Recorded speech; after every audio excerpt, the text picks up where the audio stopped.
Okay. All right. Well, while people are coming in, let's go ahead and we'll get started. I just want to thank everyone for joining us. Thank you so much. I know your time is valuable, and I appreciate that you were able to join us. This webinar is brought to you by IDRA's Equity Assistance Center South Region, or as we refer to it, EAC South. The IDRA EAC South is one of 4 federally funded centers that provide technical assistance and training at the request of school districts and other responsible governmental agencies to build capacity of local educators to ensure a more equitable learning environment for all students. Today, we'll be talking about bridging the digital divide. While this is not a new issue, this current pandemic has provided us with a wake-up call to how prevalent the digital divide is and how it disproportionately affects those who are economically disadvantaged, people of color, and the LGBTQ community. This webinar will explore immediate and sustainable long-term strategies employed by SAISD, San Antonio Independent School District, to bridge the digital divide for the students of their district, connecting students to a learning lifeline and the familiar faces of their teachers during the shelter-in-place orders meant to combat the spread of COVID-19. Again, I want to thank everyone for joining us. And if you can, we want to recognize where y'all are all from. So if you don't mind, in the chat box, please put where you're from, what school district you work with, and what state you're coming to us from. All right, and now we'll go over some norms. We definitely want you guys to chime in. If you want to unmute yourself and share something or ask a question, share your camera, you are more than welcome to do so. But while the presenters are speaking, to reduce feedback and any kind of distraction, please mute your mic. And also, you do not have to keep your camera on. If you'd like to, again, you can put your camera on and maybe wave your hand so we know that you want to share something. Otherwise, we will take questions at the end of the presentation. All right, so we'll go ahead and get to the introductions. My name is Michelle Martinez Vega. I am the Chief Technology Strategist at IDRA, and I will be facilitating this webinar. I do have approximately 20 years of experience in designing, developing, and administering professional development for educators at the state, regional, and district levels. My work is based on the desire to improve academic achievement through the use of technology. In addition to my technology role at IDRA, I am privileged to work with my IDRA colleagues on both the Chief Science Officers Program, a student voice, student-led initiative, and the Valued Youth Program, a cross-age tutoring student leadership program. I also serve on the Digital Inclusion Alliance of San Antonio Steering Committee, and I am a member of the Alamo STEM ecosystem. Today, I'm joined by Eva Mendoza, the Executive Director of Information Technology at SAISD, and her colleagues, Aaron Alonzo, the Director of Information Technology Services and Delivery, and Eugene Gonzalez, the Director of Infrastructure. We will be discussing their challenges, successes, and learned moments of bridging the digital divide within their district within a very short time frame, which was thrusted upon them because of the coronavirus pandemic. SAISD has approximately 50,000 students, 73% of which are affected by at-risk factors, and 90% of students that are defined as economically disadvantaged. SAISD has done a tremendous job of getting devices and internet services to their students. So without further ado, I will go ahead and pass it on to Eva, and she'll go ahead and start the presentation. Thank you, Michelle. We just want to say thank you to Michelle and IDRA for inviting us to be part of this webinar today and sharing our story. Okay, so we're calling this presentation Fostering Innovation During a Crisis. We're going to take you through an overview of kind of what we've been living these last couple of weeks, or now it's been 2 months. So just a little bit about SAISD. It is the founding school district here in San Antonio. We've existed for over 100 years. We're located right in the downtown area.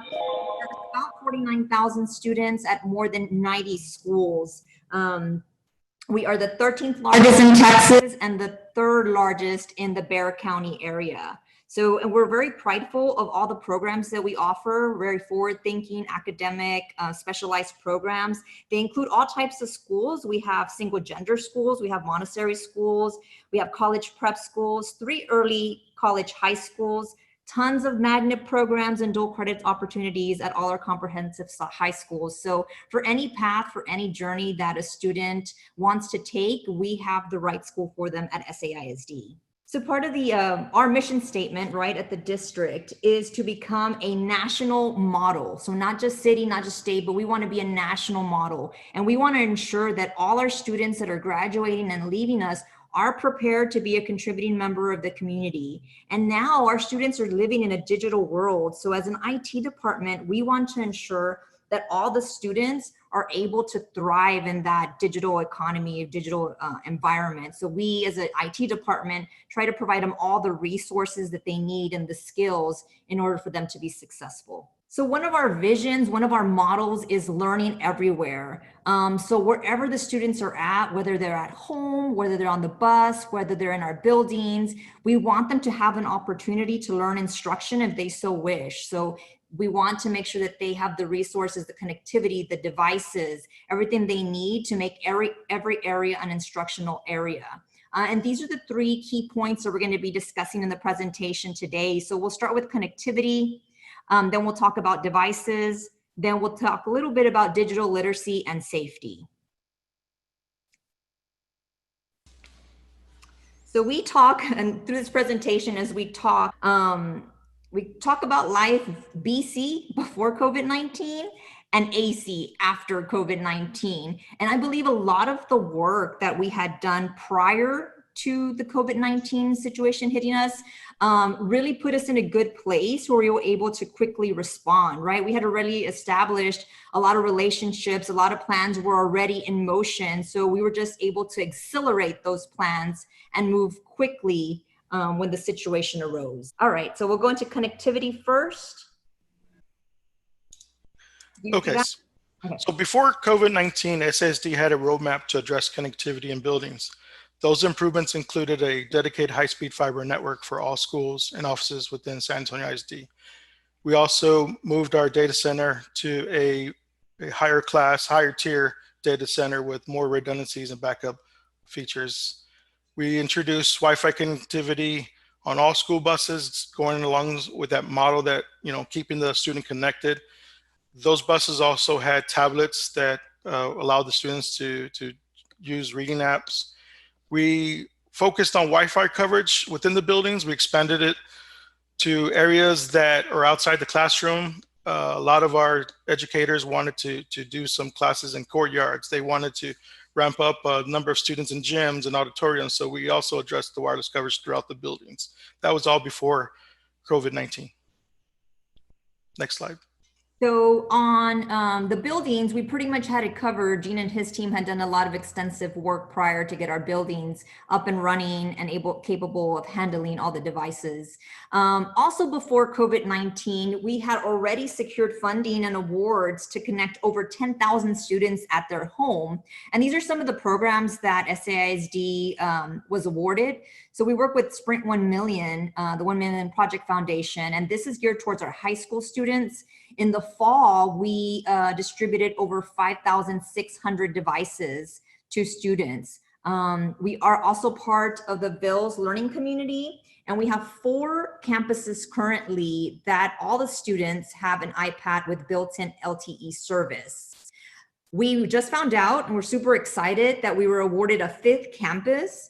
So next school year, instead of 4,000 students with these iPads, we're going to have 5,000 students. And Tafoya is our newest Bills campus that was just announced. We also participate in the Connect Ed program, and they have sponsored 550 hotspots that could be used across all grade levels. So this really made the lift just a little bit easier. We still had a lot of families that weren't connected, but all this work that was already in place, all these families that had already been connected, didn't have to worry when we transitioned to the online platform. And these are very important for SAISD as a district. Several of our schools have over 70% of their students with no internet access at home. So we really rely on programs like these that are listed here to get our families connected. So then COVID-19 hit and we had to rapidly switch over to an online platform. We were very happy to see service providers offering different offerings of free installation, free activation. So we were making our families aware of what was available in their area and what they can take advantage of going on at this time. We also partnered with VIA, and you see a picture there of VIA Care's Wi-Fi bus. This one's actually parked at one of our apartment complexes. There was different dates and times where the students that live there could go and connect to the Wi-Fi signal, and it goes out pretty broad. So they were able to do that there. So we got all that information out to our families quickly so they could get connected. Also, we procured and secured over 3,500 hotspots to our families. We worked with the campuses. They identified the needs of the students. We committed to providing unlimited data for 12 months. These devices can connect up to 5 mobile devices at a time. And there's a little asterisk there because just depending on what is being done at the time, if they're live streaming, if they're doing a Zoom call like this and they're uploading and downloading data at the same time, it might go down to 2 or 3. But nonetheless, the family does have connectivity. They are able to connect. Most of our homes average about 3 kids in a household. So, we're able to connect all of the kids and the families through one device. We had to think outside the box. The hotspots that we distributed are actually LG smartphones. When COVID-19 hit and everybody had to switch over, inventory was flying off the shelf, and we're all pulling from the same shelf, all school districts, all businesses that were shifting over. So the inventory was going really quickly. So the only way we were able to procure so many hotspots is because we actually got, it was an LG Tribute smartphone, and we just turned off the cellular and text messaging features, but everything else, it just works like a hotspot. Right around the same time, we launched the SAISD Connect campaign, and this was to offset some of the costs from those hotspots. For that, the 12-month period for that number of hotspots comes out right at about $1 million. So our SAISD Foundation is raising funds, and they've done a great job of already getting a lot of the funds donated. So what they're saying is for $300, you can sponsor internet access for a student for a whole year. So if anybody's interested in donating, we do have the URL they're available. And these are some of the sponsors. These are some of the large sponsors that have given, but individuals are giving, for $25 a month, you can sponsor a student for 1 month of internet service. So we thank all our sponsors that have given so far. And we believe really that together we're going to close the digital divide here in SAISD. All right, so we'll jump to devices.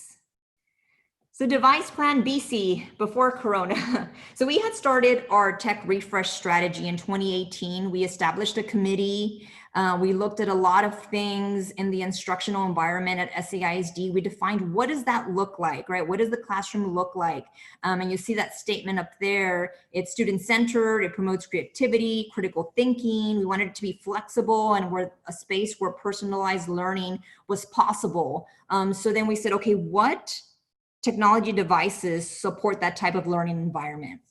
So in 2019, we established a proof of concept for what we call the lighthouse model. And everything you see here under 2019, we had 7 campuses that received all this inventory, all these devices. They got iPads, they got Chromebooks, charging stations, electronic whiteboards. We upgraded their infrastructure, and then all the teachers and staff received specialized professional development as well. So in 2020, this year, we were finalizing that strategy. We were gathering information. We wanted to incorporate the lessons learned. And our plan was that in 2021, we would launch our refresh strategy, which we had called SAISD 30-30-30. And that's because for the next 3 years, we would implement the Lighthouse model at 30 campuses each year. So that was the plan before. But of course, once we had to switch to 100% online instruction, we had to ramp up that plan just a little bit. So at the campus level, the campus administrators work with their students and their families. They were identifying the needs. Do you need connectivity? Do you have a device? They were also looking at their current inventory, evaluating the condition of the devices they had on hand, and they were preparing those for distribution. Meanwhile, the technology department, we are working with our vendors and our partners to see what do they have on hand, what prices can we can negotiate, what contracts, procurement channels are already available. And we had to work collaboratively with all our finance team, purchasing, and academics team. And those relationships had already been established. We were working together. There was no silos. We were on the same page working toward that Lighthouse campus model. And we had full support all the way from our board members to our superintendent, to all our district leadership, just being all on the same page. That really helped us move forward very quickly. We were able to procure 30,000 Chromebooks in a very short amount of time. And I really think it was because of those relationships that we had already established as a department and as a district. Before COVID-19, we already had 17,000 Chromebooks available in the district for use. And we procured an additional 30,000 Chromebooks and headsets during this time. All right, so now that we got the 30,000 devices procured, we needed to start working on making sure that they were enrolled into our Google console. So at this time, my team worked with our partner to ensure that the devices were enrolled and we could see them populated in our console so we can manage them, pushing out apps. As Eva stated, each campus began the process of identifying the need of each of their campuses as far as the kids not having a device. So they gave us those numbers, and we then approached our three-phase approach to deploying these devices. Phase one was, as we got those numbers, having our partner deliver directly to the front door of our campus, at which each campus was then in charge of passing out to their students. As part of that phase one, each hotspot was provisioned by us in our office. So they came to us, and then each campus picked them up from us. And what we did with those hotspots was using our FileWave, our MDM. It was to manage those devices because, as Eva stated earlier, they were phones. And since they are phones, they're not the same interface as a regular kind of brick hotspot that we're used to. And so we kind of used our MDM to manage those and remove some buttons so the kids wouldn't press things they're not supposed to. As we approached our phase two, our city began lockdown. So we then decided, well, how are we going to get these devices to the students? And from the support of our superintendent and TIO, Dr. Thompson, we partnered with our transportation department to load the buses and take them to a geographic location that benefited the parents, so they wouldn't have to drive too far to get the device. As you know, some may not have transportation, so they can walk to get a device from us if they wanted to. And we utilized the drive-up model for this. So we had a list of students per campus that we knew needed a device, and as they drove up to like station one, we checked their names, student ID. We verified that they are an SAISD student, and then we handed them a Chromebook, a hotspot, or both with a headset. Also working with our enrollment team to make sure that they were given a paper to register for the following year. And that's one thing we partnered with our transportation and our enrollment office through this phase two approach. As the city began to kind of get more locked down, we approached our phase three, which was towards the tail end of April, beginning of May. And what we did here was we used Microsoft Bookings to set up a service for a new device pickup. And what Microsoft Bookings is basically an appointment-based software to where each campus identifies which student needs a device. They schedule the booking, and then we see it on the calendar on our end.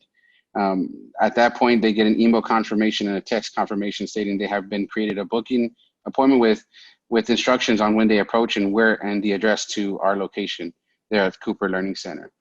As the parents drive up, they see a number and they call our office, at which point our secretary or anybody answering the phone would ask them the parent name and info and a student ID to where we identify them. So we already knew ahead of time who that student was when they came.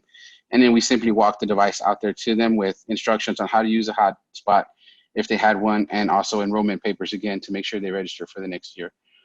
So as that kind of phase 3 curbside service approach hit, we also used this same model for repairs.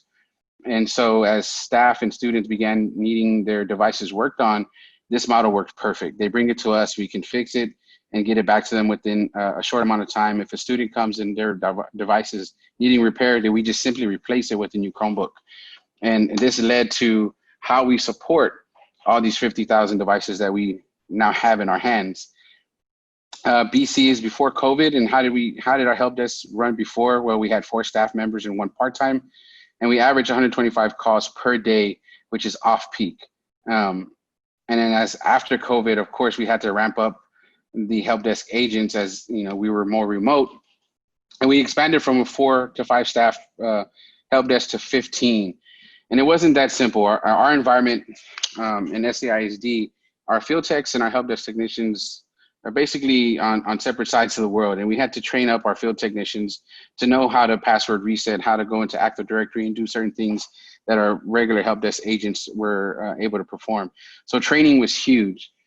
Before COVID, I started implementing the use of Microsoft Teams as a collaboration and communication tool between not just help desk, the field techs, but also our networking department, our business service department, our PEMS department, and our networking department, just to kind of figure out communication. So if something happened at a campus or something, we posted it within our teams, and the staff is immediately made aware of the issue, and we're able to communicate a lot better using that.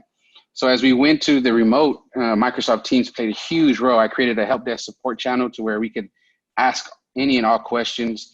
The entire technology department has access to this. So if the question was asked and it pertained to a certain area, they could see it and answer the question. So we got quick resolutions to a lot of things.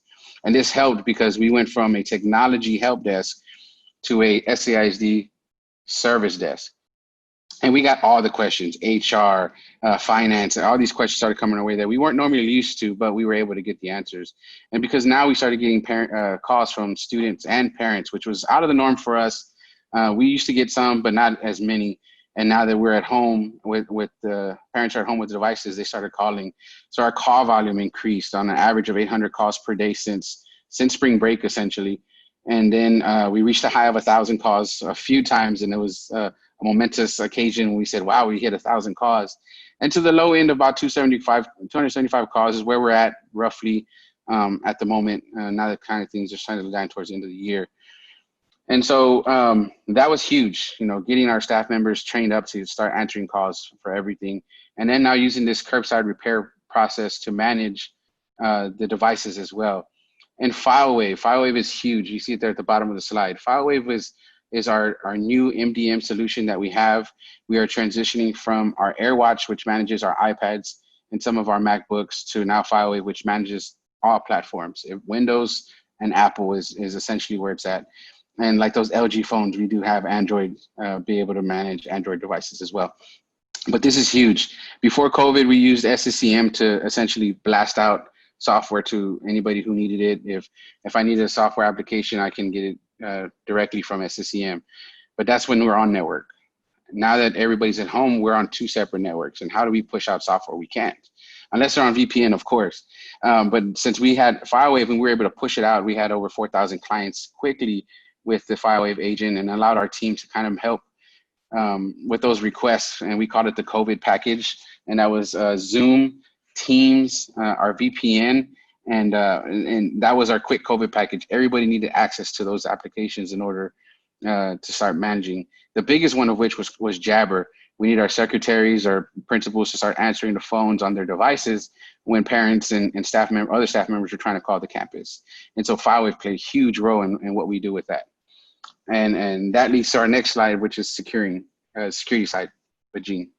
Okay, I wanted to ask a quick question about the repairs. You mentioned that now that all the devices have been deployed, obviously some of them are these are kids, right? So sometimes things happen and now they're coming in for repairs. Are the students in any way, I don't want to use the word penalized, but I don't know what other word to use right now. Or is there any kind of impact that the students receive because the devices are needing repair? Right now, there's no cost for a repair. There is essentially, if they have a device that isn't working or broken due to accidental drop, or maybe they broke it on purpose. Right now, we are not charging anything. We just simply replace it with the Chromebook. Wow, that's amazing. That's so awesome. Do you have, as far as like picking them up, it's obviously, I would think it's like a drive-up service, as you mentioned. Pairs are also the same way. So you just have like a designated day, and or how does that? Yeah, essentially right now, because the limit availability of being at the campus, we went, and this was huge support again from our superintendent Martinez and Dr. Thompson, our CIO, to allow us to be in the building Monday, Wednesday, Friday, to essentially repair all these devices. And so between the hours of 9 and 3, essentially we're doing repairs and new device pickups. Thank you, Aaron. So we addressed the management of devices, but the next challenge was, how do we increase the security of our new distance learning environment? We approached it in 2 areas. One was securing the device, and the other is securing the user. For the device, we implemented a solution called Cisco Umbrella. Umbrella provides us a layer of protection against the increased malicious attacks due to COVID-19. It also gives us visibility into what the device is seeing from the internet. That allows us to make adjustments on the fly without ever touching the device.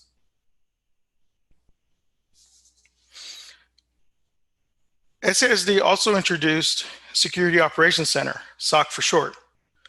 That helps us monitor our data center for cyber attacks. With the COVID-19 pandemic, attackers have increased their attacks against entities like school districts.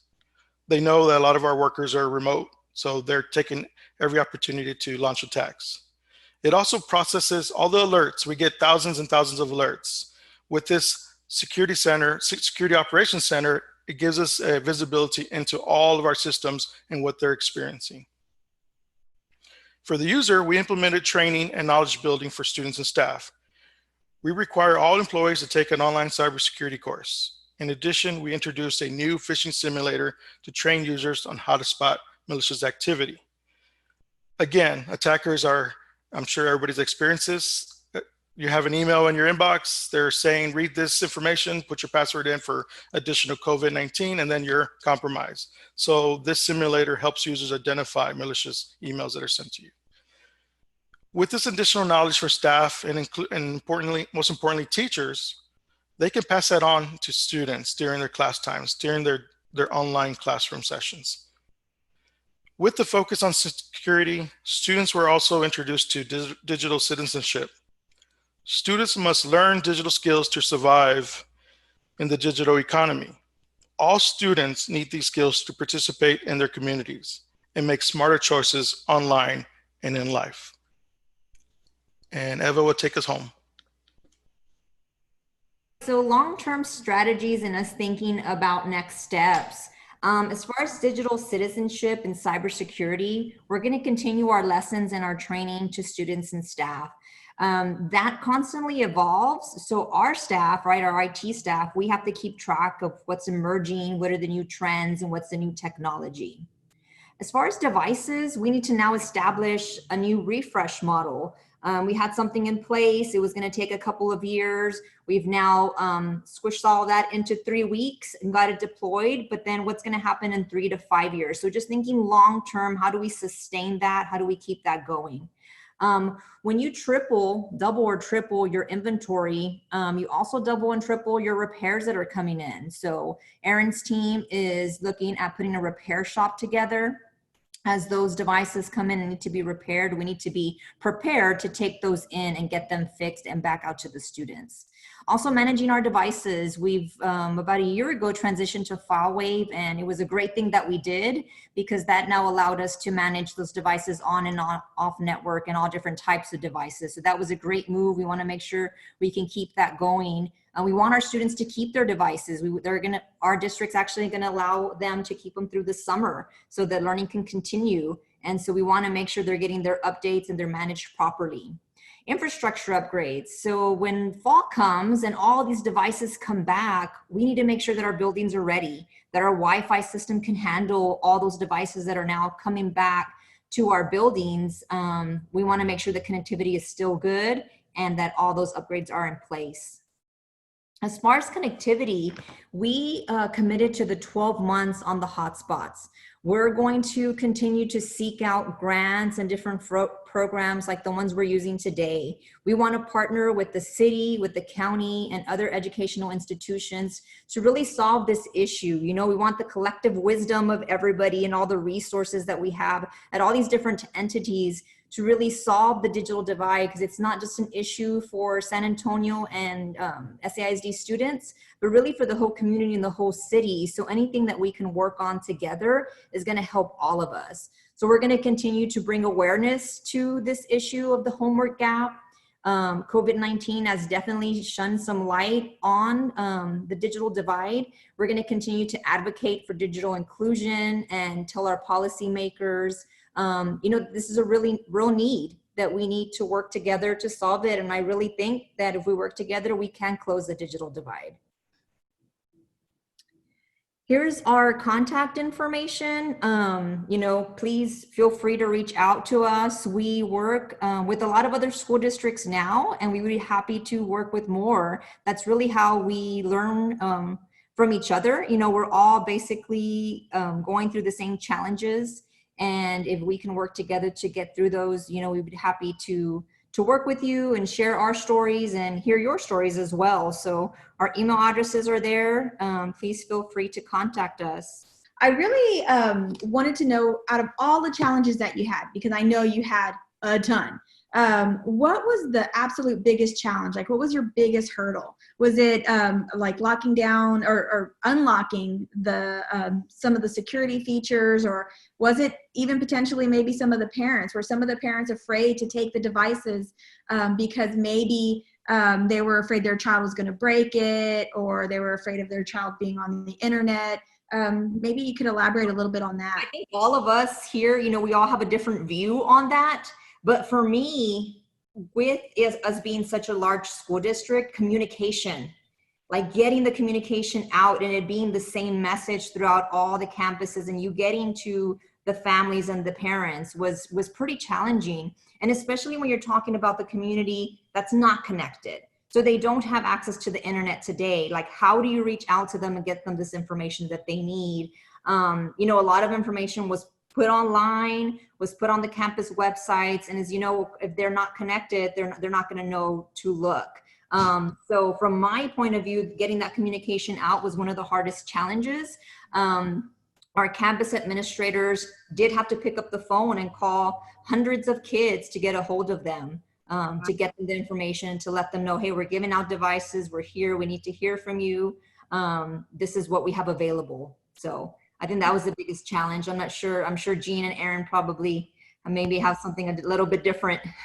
Yeah, just for me, it was just securing the devices I mentioned earlier. Just we were in a rush to deploy these devices, and once they're off our network, we lose some kind of control with them, and we can't just reach out and touch them as opposed to them being on our network where we can do a lot more advanced things with it. So that was the challenge for us, is securing that device, especially when they take it to some free hotspot, or we mentioned the VIA, you know, we just make sure that they're protected when they use these open Wi-Fis.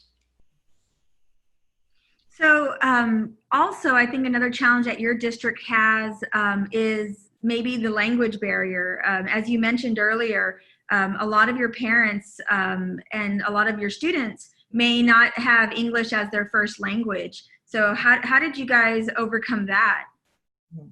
Well, we're lucky to have, right, Aaron, a lot of Spanish-speaking employees, right? Especially in our department, I know we have a few. So when curbside, even I've got called out a couple of times. I work the buses as well. So I was able to help out there, but Aaron can maybe shed some light on. Yeah, so we kind of, and I hope everybody hears me well.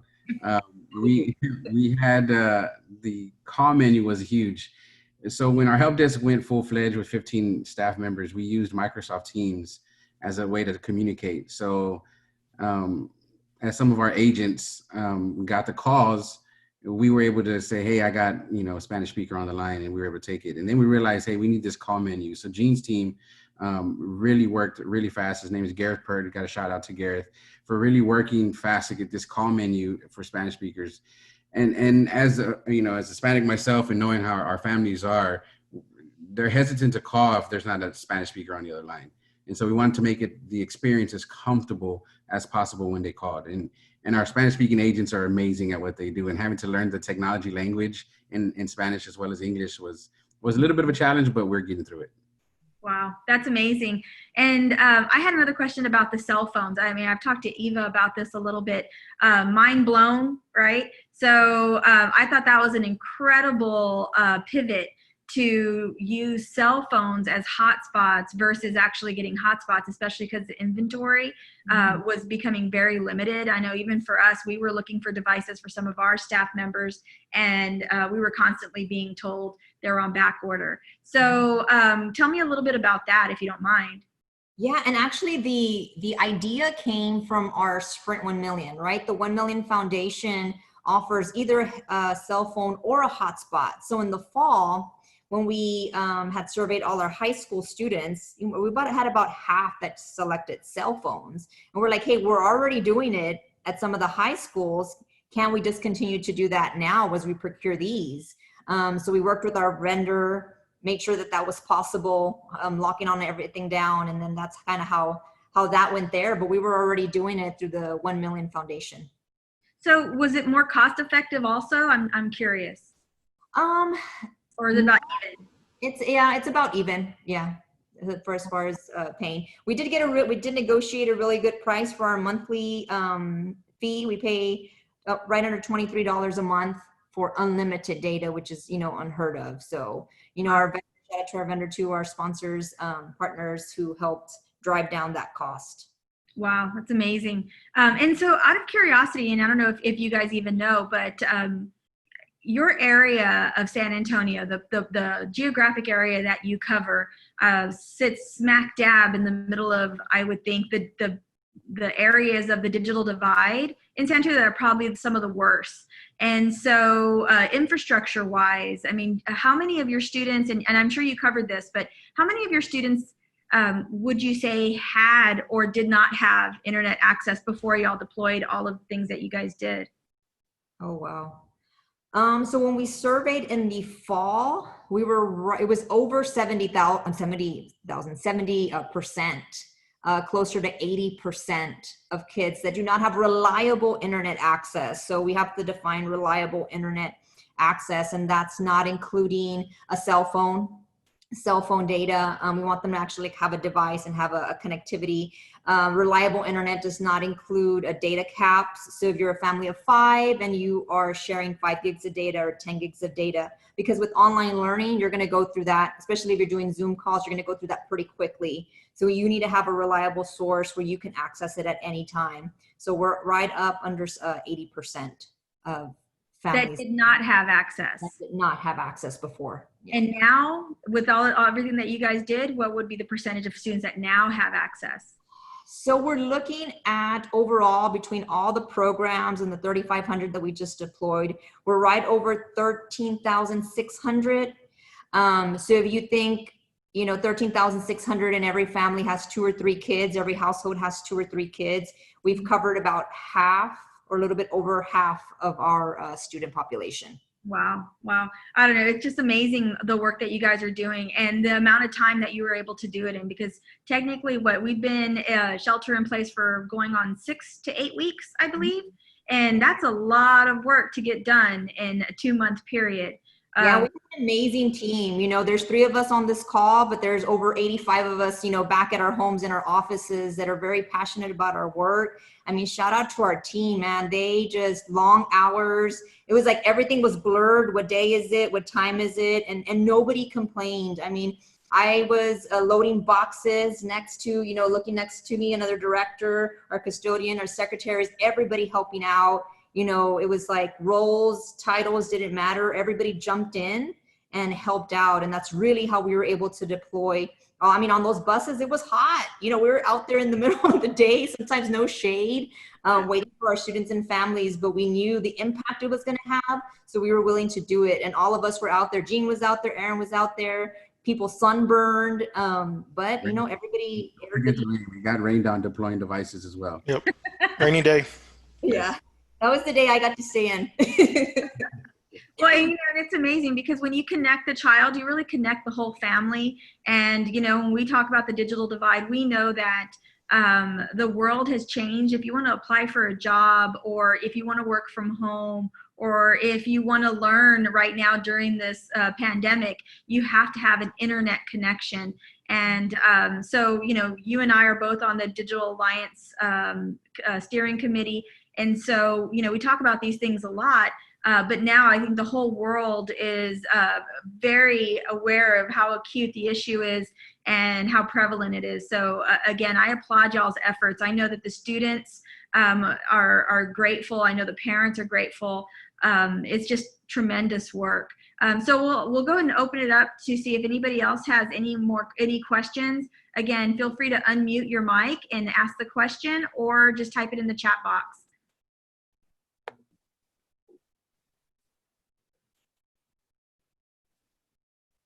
Okay, doesn't look like we have any questions right now. I don't know, we might have just blown everyone's minds. I don't know. I think we covered everything, answered all their questions. Okay, well then we'll go ahead and we'll end it. We actually, with all the trouble that we had at the beginning, I want to thank everybody for bearing with us on that. You know, technology is a moving target, and even those of us who work in technology every day struggle sometimes. And I also want to extend that applause to the teachers, because we know that the teachers out there, even though every district that I'm aware of has done a lot of technology training before COVID, BC, as you guys mentioned, it was more of a need to know than a need to know. And now it's definitely a need to know. And so the teachers are also just working through some of these technology issues, and technology doesn't always cooperate, right? It's imperfect, but it is necessary, and it is something that we all must become accustomed to and be comfortable with the uncomfortable, right? So I think the kids are a little bit more lenient with us, even though we may not feel that they are, but they definitely are, because they jump in and try new things all the time. But I, again, want to say thank you to everyone for bearing with us at the beginning of this and through all the little technical issues we had.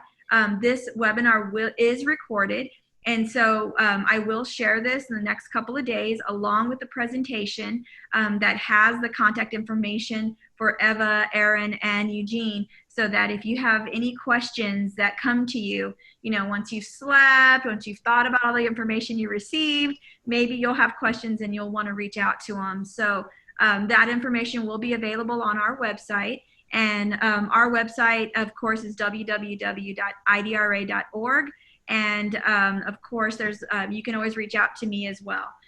So thank you everyone for your time, and we had a really good group of people today.